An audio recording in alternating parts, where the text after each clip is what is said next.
Welcome to the Growth Mindset Podcast. Today we're diving into happiness, enjoyment of life, and examining our amazing ability to completely mess up our own happiness and disappoint ourselves. We are all human after all. This episode is not here to make you feel bad, but instead to make you feel empowered and aware of how we get in our own way.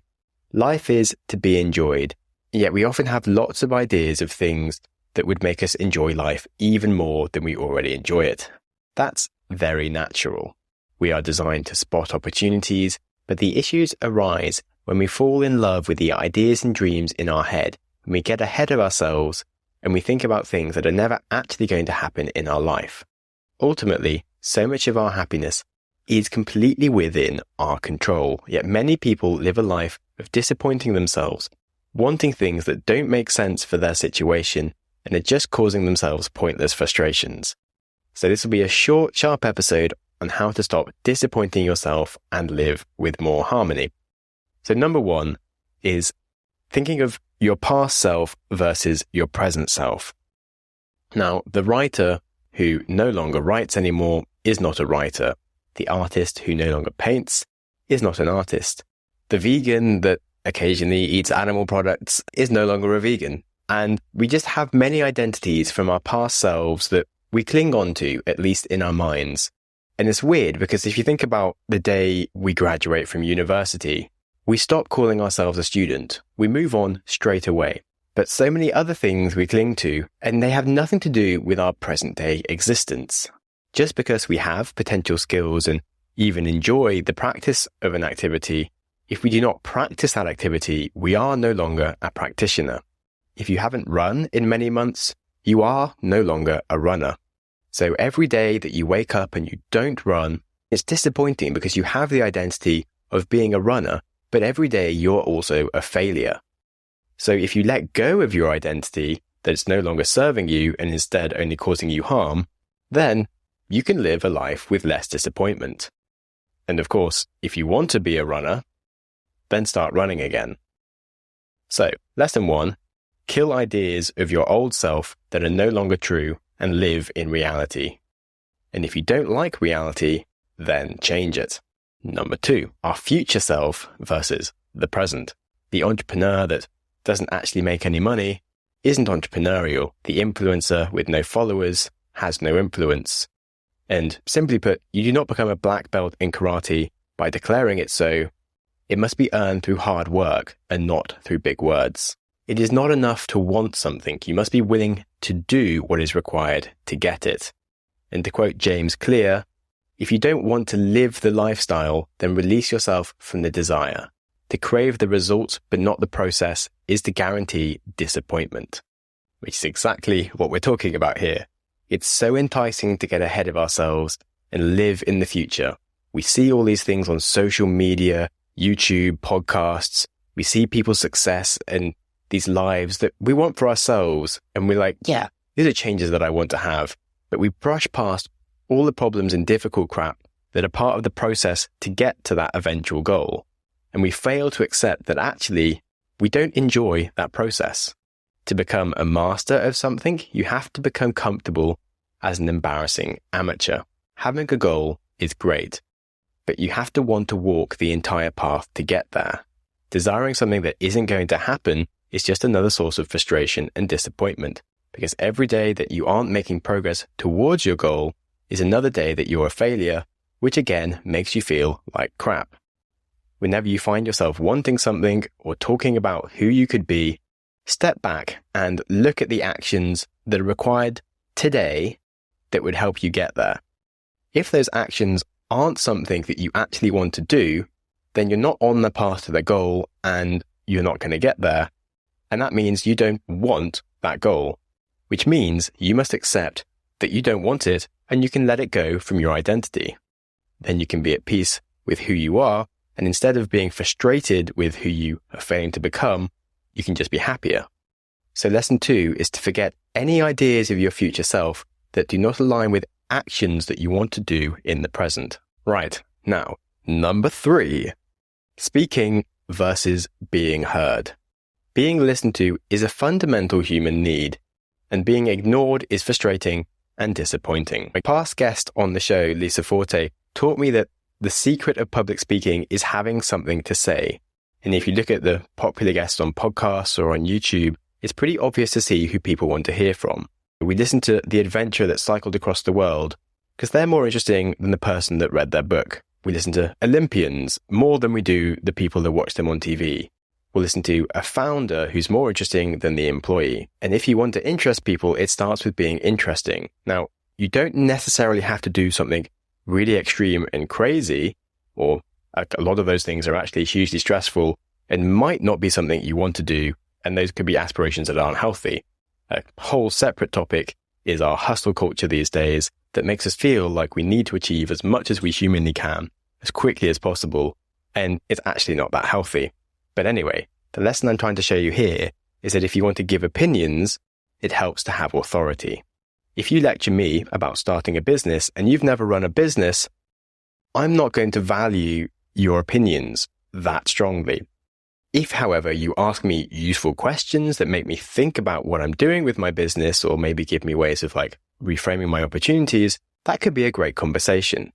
So think about where you're coming from and don't claim any authority you don't have. Now, you can earn authority by, of course, doing an action such as starting a business, but there are other ways to be listened to just by providing useful input in a different way other than just giving opinions. Now, in the same way, I don't have any kids. If I tell a parent how to raise their children, that's a good way for me to lose friends. But if I talk about psychology and how we learn behaviors, and that actually humans are built to replicate and copy the behaviors of others around us, much more so than we are able to copy behaviors of just what we've been told, that could be a useful starter to a conversation on how to help your child use your phone less. Because if you're using your phone all the time, you're not going to get listened to when you talk to them about stopping to use their phone. Now, I'm not saying that that's going to solve all the problems, because they probably have friends that use their phones all the time. They look at influencers who use their phones all the time. So just because you stop using your phone, I'm not saying that's going to fix it. And I'm not saying I have all the answers, but I am saying that you're not going to get listened to in a conversation about phone use if you use your phone all the time. So the point I'm trying to make is that if you want to be listened to and respected, that starts by being respectable and practicing what you preach. If you want to talk about the importance of kindness, you must be a kind person. If you want to talk about the importance of caring for the environment, you must actually be making sacrifices yourself rather than just complaining about others ruining the world for you. Because that also removes your feeling of autonomy and control of the world around you, and that's going to be the point next. To round up this point, not being listened to is a very disappointing feeling, but it's something that is in our control and is a direct result of our actions. Listening to people is a sign of respect, but respect is earned and is up to us to earn it rather than demand it. What you want to have done and what you want to do can be very different things. When those two exist in harmony, your words and actions also align, which means that you're more likely to get listened to. If you put time into things you want to do instead of talking about things you want to have done, if your words are bigger than your actions, they mean nothing. After all, it's better to play a good game than it is to talk a good game. So, lesson 3, actions are louder than words. Always have actions bigger than your words. Okay, we have another big lesson coming up, followed by a giant meta overview roundup that will help bring all these things together after the break. And now the final lesson, number 4, taking ownership. The smoker who blames cigarette companies or their friends or stress is not going to quit smoking. The guy who blames his partner for his poor diet is never going to fix his diet. The runner who blames the weather for not running does not go running. It's easy to blame others for our problems in life. Now, this point doesn't sound like you're disappointing yourself directly because, you're blaming someone else for the disappointment. But the reality of the matter is that you are giving up your control, and that leads to your own disappointment. Only by taking ownership of a situation do you give yourself the power to change it. When you blame things around you, you lose control and you lose power. Without control or power in life, you become disappointed. And it's not just small things, but big things as well, like I was saying earlier.